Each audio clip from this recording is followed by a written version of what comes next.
यहाँ पर इकट्ठे हुए हो। आज का दिन हिंदू तिथि के अनुसार 11 को 26 दिसंबर 2022, इस दिन छोटे साहिबजादे साहिब श्री गुरु गोविंद सिंह जी महाराज के लाडले लखते जिगर बाबा जोरावर सिंह जी और बाबा फतेह सिंह जी अपने दादी जी माता गुजरी जी के नाल पिछली रात जो गुजरी है वो ठंडे बुर्ज में गुजरी है।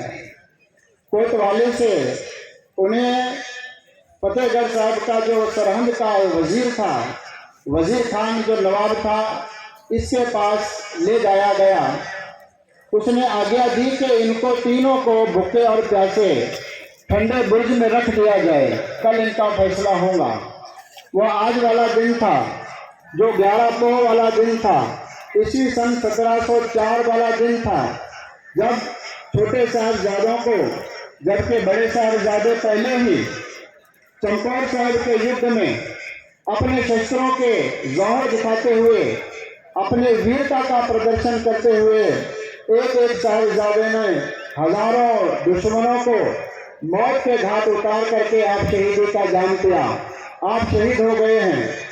छोटे साहिबजादे और बड़े साहिबजादे, इनके साथ 5 प्यारों में से 3 प्यारे और जो हजारों इनके साथ सैनिक गुरसिख थे, उन्होंने अपने जीवन का बलिदान दिया। यह बलिदान क्यों हुआ?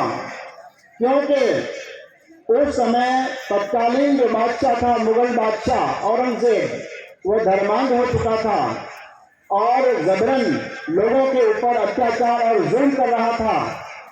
इस जुल्म को रोकने के लिए, इस आंधी को रोकने के लिए सबसे पहले धन साहिब श्री गुरु तेग बहादुर महाराज जी ने आवाज उठाई और दिल्ली के चांदनी चौक में अपना शीश बलिदान देकर इस जुल्म को रोकने का यत्न किया।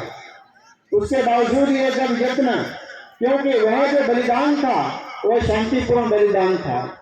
उसके बाद श्री गुरु गोविंद सिंह जी महाराज ने महसूस किया कि अब शांतिपूर्ण बलिदान देने से भी अगर ये आंधी जुल्म की नहीं रुकती है तो हमें सशस्त्र क्रांति करनी होगी।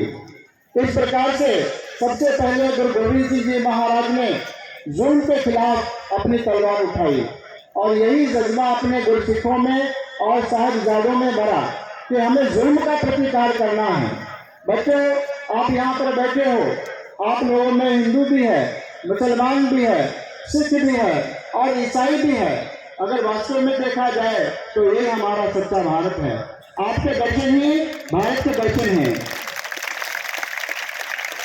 लेकिन उस समय इसके प्रतिकूल अवस्था में हवाते रही थी। औरंगजेब जुल्म कर रहा था और उसका यह इरादा था कि मैं सबको एक ही जाति में ला करके रख दूं। यह किसी प्रकार हो नहीं सका। जो 4 साहिबजादों ने अपनी पावन शहीदी दी, इसके पीछे का मूल कारण क्या है? उस कारण को जानने के लिए हम यहाँ पर इकट्ठे हुए हैं। उसका कारण यह है कि भारत माता की रक्षा करने की, हिंदू धर्म की तिलक जनेऊ राखा प्रवर्ताका, तीनों बड़े कलू में साका, तिलक और जनेऊ की रक्षा करने की।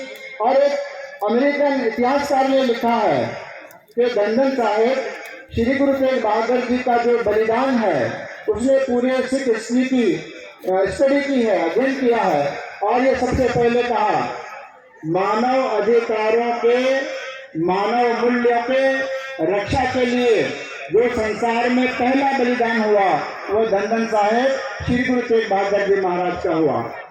इसी प्रकार यह जो कार्य और यह परंपरा आगे चलती रही। 4 साहिबजादों को अपनी कुर्बानी क्यों देनी पड़ी? 4 साहिबजादों को अब हुतात्मा क्यों स्वीकारना पड़ा और क्यों बलिदान देना पड़ा? क्योंकि ना गुरु गोविंद सिंह जी महाराज को और ना 4 साहिबजादों को इस देश का राज्य नहीं चाहिए था, धन नहीं चाहिए था, जमीन नहीं चाहिए थी, कुछ नहीं चाहिए था, केवल और केवल धर्म की रक्षा के लिए। क्यों? कि मजहब नहीं सिखाता आपस में बैर रखना, हिंदी में होता है हिंदुस्तान हमारा। इस प्रकार की भावना को लेकर के चले हैं गुरु गोविंद सिंह जी महाराज अपने देश की रक्षा के लिए, अपने धर्म की रक्षा के लिए। परधर्म की रक्षा के लिए और सत्य की रक्षा के लिए और सबसे बढ़कर इस देश की संस्कृति की रक्षा के लिए गुरु गोविंद सिंह जी महाराज ने अपने चारों पुत्रों का बलिदान किया। जो चमकौर साहिब के युद्ध में शहीद हो गए हैं, आज के दिन उस सरहद के स्थान पर कोतवाली सजी है, कोर्ट सजा है।